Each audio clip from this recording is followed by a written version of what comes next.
পৃথিবীর সবচেয়ে পবিত্র স্থান হচ্ছে কাবা শরীফ। প্রতিদিন লাখো মানুষ এই ঘরের দিকে মুখ করে নামাজ পড়েন। আপনি কি কখনো ভেবে দেখেছেন পবিত্র কাবা শরীফের দরজা কবে খোলা হয়, ভেতরে আসলে কি আছে, আর এই দরজায় কত কেজি সোনা ব্যবহার করা হয়েছে? আজকের ভিডিওতে আমরা জানবো কাবা ঘরের এমন কিছু চমকপ্রদ তথ্য যা অনেকেই জানেন না। শেষ পর্যন্ত দেখুন, কারণ শেষের তথ্যটি আপনাকে অবাক করে দেবে। চলুন তাহলে শুরু করি আজকের ভিডিও। কাবা শরীফের দরজা কবে খোলা হয়? অনেকেই ভাবেন কাবার দরজা হয়তো সবসময় বন্ধ থাকে। আসলে তা নয়, তবে এটি সাধারণ মানুষের জন্য খোলা হয় না। বছরে সাধারণত দুবার দরজা খোলা হয়, একবার পবিত্র রমজানের আগে আর একবার হজের আগে। এই সময় একটি বিশেষ অনুষ্ঠান হয় যাকে বলা হয় গুসলুল কাবা, অর্থাৎ কাবা ঘর পরিষ্কার করা। এই পরিষ্কার করার সময় ব্যবহার করা হয় জমজমের পানি, গোলাপ জল এবং উন্নত মানের সুগন্ধি।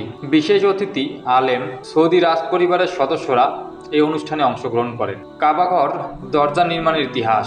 বর্তমান কাবাঘরের দরজাটি তৈরি করা হয় 1979 সালে। এটি নির্মাণের নির্দেশ দেন সৌদি আরবের বাদশাহ কিং খালিদ। এই দরজাটি সম্পূর্ণ খাঁটি সোনা দিয়ে তৈরি এবং এতে রয়েছে অত্যন্ত সূক্ষ্ম কারুকাজ ও কুরআনের আয়াত খোদাই করা। এটি শুধু একটি দরজা নয়, এটি ইসলামের ঐতিহ্য ও সম্মানের প্রতীক। দরজায় কত সোনা ব্যবহার করা হয়েছে আপনি জানলে অবাক হবেন। কাবাঘরের দরজায় প্রায় 280 কেজি খাঁটি সোনা ব্যবহার করা হয়েছে। বর্তমান বাজার অনুযায়ী এর মূল্য কয়েকশো কোটি টাকারও বেশি। এ কারণে এটি পৃথিবীর সবথেকে দামি দরজাগুলোর একটি হিসাবে বিবেচিত হয়। কাবার গিলাফ বা কিসওয়া কি দিয়ে তৈরি? কাবা শরীফের উপর যে কালো কাপড়টি থাকে সেটিকে বলা হয় কিসওয়া।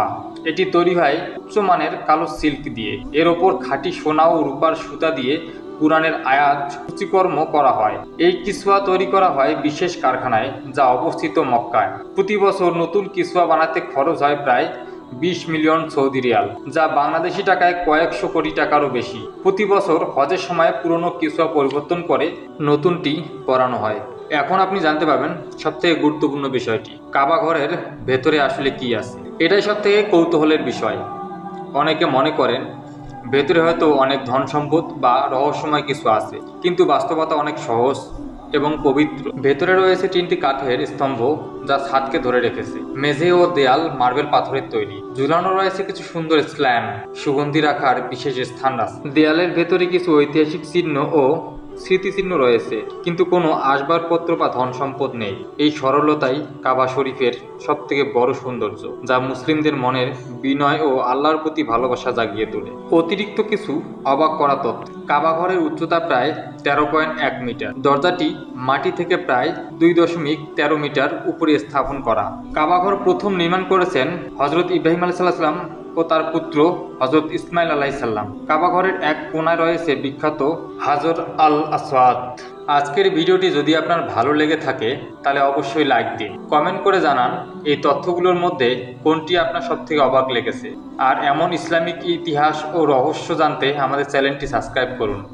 আসসালামু আলাইকুম। আবার দেখা হবে নতুন ভিডিওতে।